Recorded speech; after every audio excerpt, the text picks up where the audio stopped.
Hello, everyone. Hello, Allie. We made it. We made it, guys. Welcome to Tiger Takes. I would say I think this is our most anticipated episode yet because the Penn State Auburn game, the most anticipated game yet of the 2021 season. How are the nerves hanging in the ATL? Not well. I'm hanging on by like the smallest of threads. I really pissed off the entire state of Pennsylvania this week on Twitter. And we can dive into Auburn fans taking over Penn State Twitter later on in the show. But I don't think I've ever mentioned this, but like my grandpa went to Penn State. I have a lot of cousins that went to Penn State. My whole family's from up there. So this is it means a lot to me. Like I want those bragging rights. And I wish I was going. Like I keep looking at flights being like, just do it. And you'll figure out where to stay up there. But I'm going to watch it at the Bucket Shop in Atlanta. We're going to do it. I'm going to be there. I'm not going to book a last minute ticket, but I'm starting. I was very confident on Monday. I talked my talk. And as the days are going, I'm getting more and more anxious. So by Saturday at 7:30, I will be a ball of anxiety and wreck and anxiousness because I Do just you want feel this like W. a traitor turning on, your family's state of Pennsylvania? Absolutely not. Absolutely. Big fat goose egg. I just want this W. I was talking to someone about this. This is probably the biggest W I've wanted really bad in like a really, really long time. Like obviously I want to be Georgia every year. Thanks for watching, guys. We didn't even welcome. I just went straight into being an anxiety. Thanks for joining us. I hope y'all are. It's a little later. So it's lunchtime on the Central time zone. Central Coast. Yeah, no, and God's time Central zone. Coast of the Tennessee River. Yeah, exactly. But I can't even talk. Like my brain is just so all over the place because all I can think about is kickoff. But I really think this is like, and it sounds like for a lot of Auburn fans, like obviously we want to be Georgia, obviously we want to be LSU and Baton Rouge, but on these like one-off games, like this seems to be the most heightened game for so many reasons. For Harsin to make a statement, for Auburn to make a statement, there's for the so SEC many to make SEC, a statement, the Big Ten. Exactly. Like there are just so many factors that go into this game that it's starting to like almost get like out of control bubble of anxiety. I feel like for a lot of people, like there's just so many eyes on this game. College Game Day announced that they're going there. It's a night game, this famous whiteout that everyone keeps talking about. I'm pumped. But what about you? Where on a 1 to 10, where are you? Anxiety-wise. I'm not from up north, but I surrounded myself with the Penn State community for many years, and I feel like I know that team well enough. Like I've kept up with them, and I've been bragging literally since this, home and home was announced. Like I cannot wait. I've done so many Twitter polls, which is gonna be a little biased. Like more SEC people follow me than Big Ten, but like it's just the constant debate year in and year out. What's better? SEC, Big Ten, who has some more, bowl game wins, SEC, Big Ten.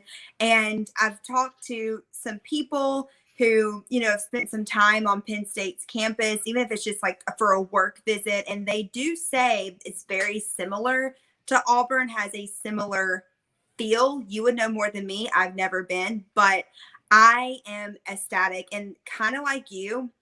My brother's going with some of his friends, and I know some other friends from the Northeast. Shout out to my friend Willie. Allie, you met Willie. He's going with the New York Auburn Club on the charter buses. So I know that was so fun. So if for some reason, like a stork, is that what they're called?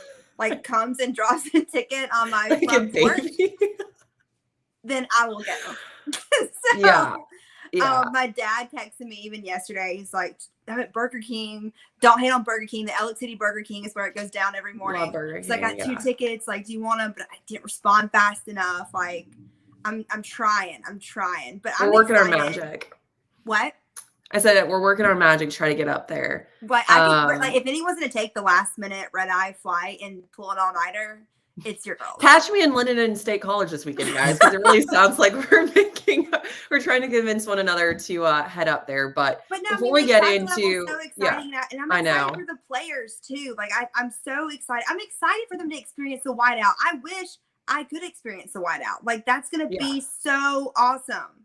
Yeah, and yeah, no, I'm pumped. But before we dive in too much into Penn State, we've got to recap the dominating 62-0, should have been 69, wink, wink, but should 62-0 over Alabama State. Great halftime. I saw the videos when you were there. I don't know if you were able to catch that, but it looked like that was sick. So that was a highlight for fans to see. Mm-hmm. But a dominating win from start to finish from Auburn. Sloppy first, though. I mean, if we're going to talk honestly, that first half looked rough. It was an 11 a.m. kickoff. Auburn's notorious for acting like they've had too many grits and coffee, and they're just like a little too wired and jittery and sloppy at 11 a.m. kickoffs, and that was true. But what we usually don't see is big time second half adjustments. And I, had said this, that Harston, I think, is a guy that gets after it. If you miss a play, you miss a call, you miss a tackle, like, he will let you know, and not in a very sweet way. He will make sure that you don't make the same mistake twice. And when they came out in the second half, it was almost like a different team on both sides of the ball. Penalty-wise, efficiency-wise, just a very clean second half. And that was really good to see heading into Penn State. Because if they come out like they did that first half next week, the game's going to be over by the second quarter. Oh, yeah. So it was really good to see that this team has the buy-in and the attitude to make halftime adjustments and to buy into what Harston's building. But you were there. It looked like a pretty energized crowd too for an 11 a.m. kickoff. There was some drizzle in the first half. There was some rain. Like, I was texting you. The vibes were off. Like, it was just kind of like a gloomy, cloudy start. And then you're just kind of thinking, like, what the heck is going on? And then it's so funny because, you're expecting to have all these highlights at halftime and to edit them and then go get your shots of Albie just dancing the rest of the game. And that's every, photog's dream. But we're sitting there with like 6 minutes to go in the first half. Like, I got nothing. I got like, I don't even know, the one little rushing touchdown. I'm not sure. Then like the block kick happened and, that kind of everything. But no, the second half was awesome. And I think, that just shows that mentally these guys were very strong. They got to flex their, I guess, physical muscles in the first game against Akron. I think they were mentally obviously challenged, and it's always cool. Also, shout out to Auburn for playing in-state people like Bama State and keeping the money in-state. We see Auburn play a lot more in-state opponents than Alabama. So it was also cool, though, to see the Alabama State fans there, and they were super into it, too. So that kind of was an interesting dynamic because, there was like 5 Akron fans there, but there was a lot of Bama State fans there. Yeah. And I just think it was a good mental test for Auburn to get it together at halftime, and not just get it together. I mean, come out there and set records, have splash plays, and just continue to build their confidence for week 3. And I was talking to Will Herring earlier, who was on the 2002 to 2006. Yeah. Yeah. And, he was saying, people are like, oh, like 2 cupcake games to start the season. But he was like, I think this is the perfect setup going into this Penn State game because, like we've mentioned in the past, they did get to build confidence. They got to be comfortable and build confidence. And that second half coming off that, they have to be feeling a little bit hype and comfortable that if they do get down, they can come back going into Happy Valley. Yeah, we have this comment up on the screen by James Barnett saying, the second half adjustments, we haven't seen those last 8 years. And, it felt really good to beat a team the way we're supposed to. It made Saturdays a lot easier, right? Like, Auburn should be putting up 60 plus points against teams like Alabama State. Mm-hmm. And we haven't seen that for XYZ reasons. We haven't seen that. And that's why Alabama is so good, is because they do and accomplish the tasks at hand, no matter the opponent. And right? that's why Nick Saban and everyone is so mad after that Mercer game, because they're like, they scored twice on us, and then we didn't get in that 60, mark where they normally are against, the cupcakes or the FCS schools. Exactly. So it's, Auburn, I feel like in the past has been fine putting up 45 and just being like, okay, well, obviously we knew we were going to win. No, I think you got to show out a bit more. I know it sucks the other team. You don't want to run the score up, but, people are watching that. People are looking at that like, those points matter. So yeah, it felt good to see it turn around. No, it did. And I think we're going to go down with our all-star player in offense and defense. Yeah. And you could have picked a handful on either side of the ball, but I think we both agree that on offense, Jaquez Hunter took the opportunity that was handed to him with Sean Shivers being out of the game and did records and established himself as a very, very solid 2. Like, Sean Shivers now has very, very, very serious competition. Yeah. Right? Like, it is the punch between Tank and Jaquez. Again, we understand it's Alabama State. I understand that Penn State's defense is a lot bigger, faster, stronger. I understand that. But that 1-2 punch to be able to find the holes and make big plays and gain big yardage on first downs is something we also haven't seen. And that was so good to see for a freshman to take an opportunity given to him like that and make the most of it was really awesome to see. And of course, Harsin said that he gave Jarquez like the game ball after the game, and he was still just like so humble about it. So that's always good to see too. He's awesome. That 94 touchdown run, longest in history. It was great to see him on offense. It was great to see Sean Shivers tweeting at home, cheering him on. I feel like the vibes are so good right now in the locker room. And then obviously on defense, I had to go, and I think we both agree. Roger McQuarrie, he had that, pick 6, and Harsin called him out in post game and just kind of pumped him up and said that was just so good to see. And it's kind of good to see him just making those splash plays too, and kind of come into his own role as one of the leaders on defense. So those are our 2 all-stars. We're not going to hang on this subject too long because, guys, everyone wants to talk about the whiteout, but something to carry into. So I think you could kind of, we've talked about the halftime adjustments. That's crucial to carry into this game. Establishing a very potent running back room that Auburn's kind of been lacking a couple years. Incredible to see. So glad Brandon Council was able to come back into that game against Alabama State, because when he went down, it was like, uh-oh, this isn't good. He's very important to this offensive line. So it was great to see him come back. And I think it's great that Bo Nix found who I said was going to be the number 1 most important player on offense, or most excited to see on offense, Demetrius Robinson, had his game. Everyone was like, where was he, against Akron? He didn't have a touchdown. He didn't have anything. And he exploded. I think it was for 3 touchdowns and good catches, very smooth balls. And we didn't see that in the first half. They were dropping a lot of balls. And again, I tweeted, I was like, it ain't Bo's fault if you don't catch it. He was putting the balls where he needed to, which I thought was also really good to see heading into Penn State, that Bo has somehow found this consistency, whether it's, being challenged by TJ Finley or just coming into his own as a junior and feeling a little more confident. Brian Harsin, Mike Bobo. But Demetrius Robinson is going to be very crucial for down yard plays against Penn State to kind of establish those big moments and then allow Tank and Sean and Jaquez to really march down the field. But you're going to need those explosive plays that Robertson is so well known for since his high school days. So those are some really big takeaways coming into Penn State. But let's just talk about this game in general. Penn State's little chant is #WeAre on Twitter.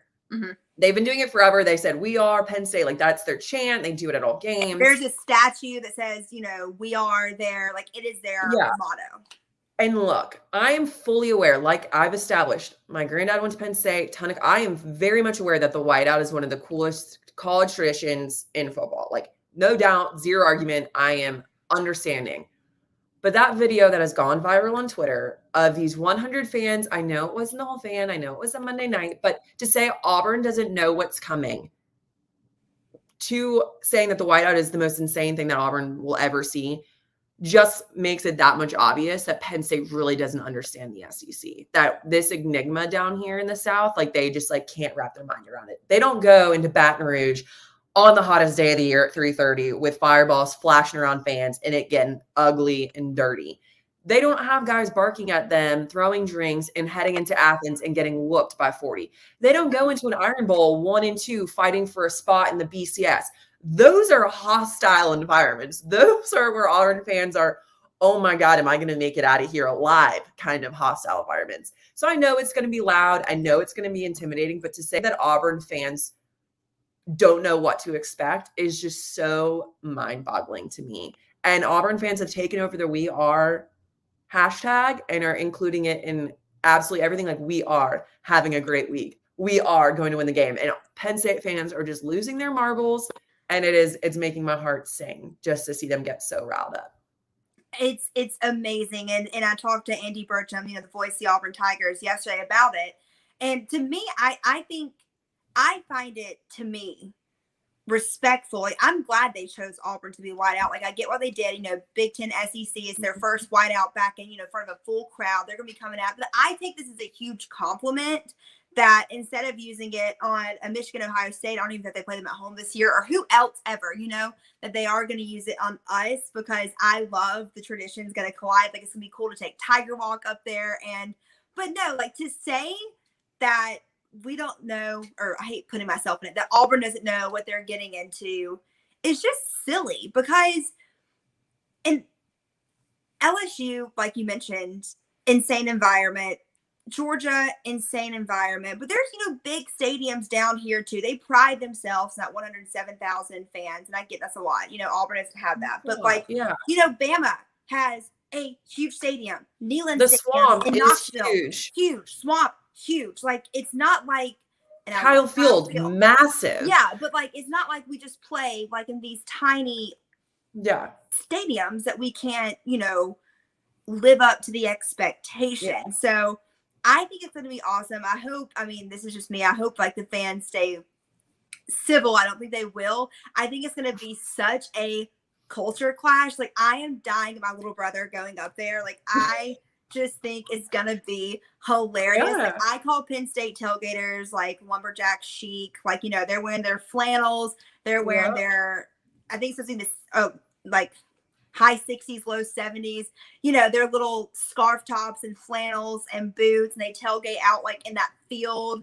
It's just a giant parking lot, essentially. Rodeo, and I just like, exactly. It's going to be hilarious to see the two cultures, because there is such a difference in cultures, not so much atmosphere, I feel like, but just it's different. I've taken people to Auburn games. They're like, why do you guys wear dresses and cowboy boots? All the time. It's just what we do. And, going back to it, Harsin, had a really great quote. And it seems like he's coming out with these weekly great quotes out of his pressers. And I can't remember if it was on Tiger Talk or just his weekly presser, but he was like, look, if a kid's intimidated by the whiteout, like, then don't get on the plane and we'll take someone else. And that is such a dope quote to say as a head coach. Like, look, if you don't want to be here, you don't have to go, and I will find someone else that's just as eager and hungry to go up there and shut them down. And I just love that he's willing to be bold enough to say, like, look, this is such a big moment, but it's not big enough for our team, right? Like, he understands the importance of this. He understands what the whiteout means. He understands the 7:30 game, college game day. All eyes are going to be on this game. But he is saying, like, my team's ready, and that's all that matters. Like, I've prepared these guys. They've listened to there's like, they've been playing music and decimals at practice all week, which Auburn does. Again, people are acting like this is so brand new. They do that weekly heading into the games. Like, Penn State week, which is a good recruiting tactic. Like, it is actually really cool. Yeah. And what's interesting on these like one-offs is Penn State and Auburn are very rarely fighting for recruits. Penn State obviously is a great school, Big Ten, but they're not really coming down to Georgia and scooping kids, out of Grady High School. Like, that's just, they're not doing that. But I think it'll be very interesting for recruits to be watching this game to see how Auburn measures up against a Penn State. So I think this could be a really big moment recruiting wise for Harsin to say, like, look, boys, like, we went up there into the whiteout Big Ten and we shut them down, and it got awfully quiet. So I think that's going to be a very interesting way, a recruiting tactic that he'll use, because there is so much hype around this game that if they come out with a W, that's a massive win for Harsin, cementing his third, folks. Like, he hasn't a season. We're not 7 games into the season. This is number 3 on the road against a top 10 opponent. So I think that's going to be huge too, for players and recruits watching this game. Unless we forget, James Franklin used to be at Vandy, came from the SEC. So I'm just interested to see, what he is saying about the conference to his team this week, and how he's kind of preparing them for, the new Harsin era, because obviously they didn't go up against each other. But it's an interesting thing. And I also wonder, because we love our Vandy, it's our little Harvard of the South. But I wonder what he's saying about an SEC environment, because Vandy's not a good representation fully of what it could be, Mhm. So Yeah, I don't know.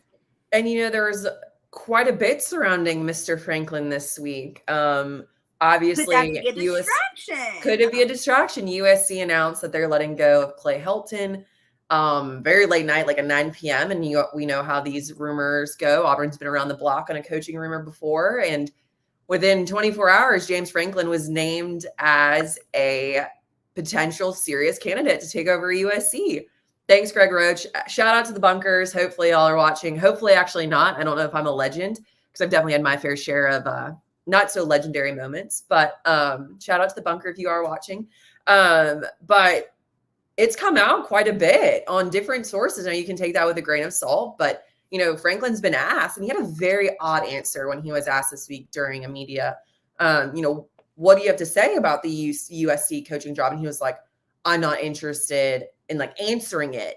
And it was like, and the way he was supposed to say it was like, I'm not interested in the job. He was like, I have no interest in talking about it. Well, that's not saying you're not interested. That's not saying that you're not having talks, that your agent's working, overdrive ahead of time. So it was just very odd way to take it during your program's one of the biggest games they've had in quite a while at Penn State at home. So, and I know distraction. I really think he's such a focused coach. They always tweet out like their opponent, like Auburn, or Ohio State, he wants to focus. Well, he did the 1-0 this week, which is a total slap to Harsin. Yeah. And so I bet, whether he's interested in USC or not, I bet he hates that it's all happening on this right now. Yeah. And look, I've been around coaching searches. I mean, when a rumor pops up, it's especially now in this day and age, like players are so heavy on social media that they see it, right? Like this week, I think it was Nick Brahms who was talking about Bo and mentioned the Bo meme that's going around, like, oh, this is the year for Bo. Bo's just having fun. And he was like, Bo's just having fun. And I was like, oh, are you referencing the tweet? And he was like, maybe. Like, these kids understand and see it. They're grown men, right? Like, or, young men, grown men, but they see all this stuff. So I have no doubt that Penn State locker room is maybe not concerned, but definitely a small distraction when this week they needed a big fat 0. So it's curious to see, after that game, what turns of USC, but that's just something else that like popped up for Penn State that makes me feel a little better that they've got a little distraction going. Yeah. So we have Kenji saying, do you think Harsin and Bobo will run Bo more? He's too athletic not to. His prediction, I'm assuming this is it, 31-0 Auburn. Ooh. Oh my God. If that is the case. If that's the case, you guys won't see me at you guys won't see, if you see me at Bucket Shop on Saturday, you did it. If we win 31-0, homegirl will definitely be buckets deep. I can just tell you that right now. I love that positivity. I love that. I don't know. I mean, Bo had a couple of big games in the first half against Alabama State when, when he needed to, when his team was dropping, right? And the offensive line was kind of breaking, like he knew he needed to run, so he did it. Mm-hmm. But I don't know. I mean, I think last season they relied pretty heavy on Bo to run, and we saw it wear him down, right? Like, he's not a running back. He's not, Lamar Jackson. He's not Jalen Hurts. Like, he's not a run-first quarterback. Sure, he can do it. Sure, he's athletic, but he should not be the one establishing the run. And we have a comment here from Brad Thomas. If we can't run the ball effectively, we lose the game. And it should not start with Bo. I think it's a weapon that, Mike Bobo has access to, but do I think that they need to establish him more? No. I think Bo needs to be able to throw it and make big plays to allow that 1-2 punch from Tank and whoever, is behind him. And I want to see to get the first. Kind of make, the bigger plays, the longer runs. Mm-hmm. He almost had a breakaway against Alabama State, then he got tripped up there, but he's so powerful and he's so good, and he's the workhorse. But if he can get a couple of big pops and like take off, I mean, wow. Like, talk about, even Kerryon Johnson said, like, wow, we have 2 running backs now. What? Like, well, technically we still do have 3, when Sean gets back out there too. So yeah, I hope we can establish the run game early. Harsin's talked about really throwing off Penn State's secondary. Like he wants to make them, backpedal, and because he knows Penn State's defense, they call themselves linebacker U. It's going to be super, super tough. Yeah, Penn State played a cupcake, quote unquote, this past week, but their first game was against Wisconsin, and it's not the Wisconsin that we've seen, the last few years. But Penn State only put up 16, but held Wisconsin to 10. So is that to say Penn State's offense isn't great? Yeah. Is that to say Penn State defense is really good? So I think also when you go into this big crowd, which we didn't do against Florida in 2019, and I think that's why this game got away from us, is you cannot allow that crowd in that stadium to get so loud that they don't come down. Yeah. So you need to strike early and you need to strike hot. And that's why I was saying, like, they cannot afford to come out against Penn State sloppy, not consistent, not focused, because it will get away from them. And in those kind of crowds, like Auburn fans have seen, like Auburn players have seen, because we are in hostile crowds 5 weeks out of the year, it will get away and you can't come back from that. It's just too much. I think from this past Saturday that Auburn had to kick a field goal was because Bo was trying to silence the student section, and he could get like the playoff. And that's the student section against Alabama State. It was probably like 11:35 at that point in the morning. So, hopefully they can put on their listening ears better for this crowd, and because they're going to be, that's going to be all day long. Exactly. Now, here's a question for you. Everyone knows we're big sunshine pumpers here at Tiger Takes, but what are you most concerned about? Like, if you were to pick one position that you were most concerned about heading into Penn State, what would it be? I guess like looking at Auburn so far. Yeah. They had, I don't know how many drop passes in that first half. So I hope the receivers, that was definitely concerning. That's what Harsin said they're going to work on heavily this week. Penalties, not making mistakes. So I think like our guys because Bo has gotten so comfortable with throwing the ball, throwing it downfield. I don't think that's going to change in this environment. I think he's going to want to go for it and show himself off too, that he can do it. I think our receivers really have to, have his back and cannot make the mistakes that we saw, because it is easy to overlook how many drop passes we had in that first half against Alabama State. What about you? Yeah, no, I would agree. And, hate picking on the offensive line because everyone knows, there's a lot of, when that first half, it was like, oh God, and, here's the offensive line again, but they picked it up and they had a great second half and they really clicked and they really gelled. So I'm not going to pick on them, even though that's a pretty easy one to say, like, if Auburn's offensive line collapses like they did, game over. But I think you're really going to need to see Auburn's linebackers ball out and show up and make a statement and come off the field with their fingers up saying, this is our turf and this is our game, because they kind of set the tone for the whole defense. And I think if Auburn can establish that they can stop Penn State, that takes off pressure. Like Jake Harris is saying on the screen that he's worried about a road bow is what everyone calls it, takes pressure off of them. Yeah. Right? Bo started as a freshman in the swamp, and Auburn's defense really couldn't contain Florida, and that puts a lot of pressure on a quarterback to play catch up. And I think if those linebackers for Auburn can set the tone early and get that defense fired up and off, in a 3-and-out back-to-back, that gives the offense and the offensive line and the wide receivers and the running backs and Bo time to settle in, because it's going to take a second. They're not going to come out, by all means, score 14 on Penn State in the first 5 minutes. I don't see that happening. So I think you're going to need to give Bo and this offensive time on the road for the first time to connect and gel and be able to hear calls that Bo's going and be able to focus in that kind of environment. So I think it's really going to be up to the defense to, especially the captains, that Parson says, like, these are the guys on the entire locker room, not just the team itself, but the entire locker room, to set an example of what needs to happen if they're going to walk, come down to Auburn with a W. And I am very confident in our defense. Like, I think they have just been outstanding so far through 2 games. So look at your orange and blue little glasses, orange and blue rose colored glasses, that they're just, phenomenal. Wait, do I have on glasses? You know, I'm I kidding. say, you know, Auburn's defense has been good. Yeah. But had they been tested, and maybe that's a little cynical Auburn fan in me that's like, well, you know, Auburn has been tested. And usually in those games, we come up short when we're tested for the first time.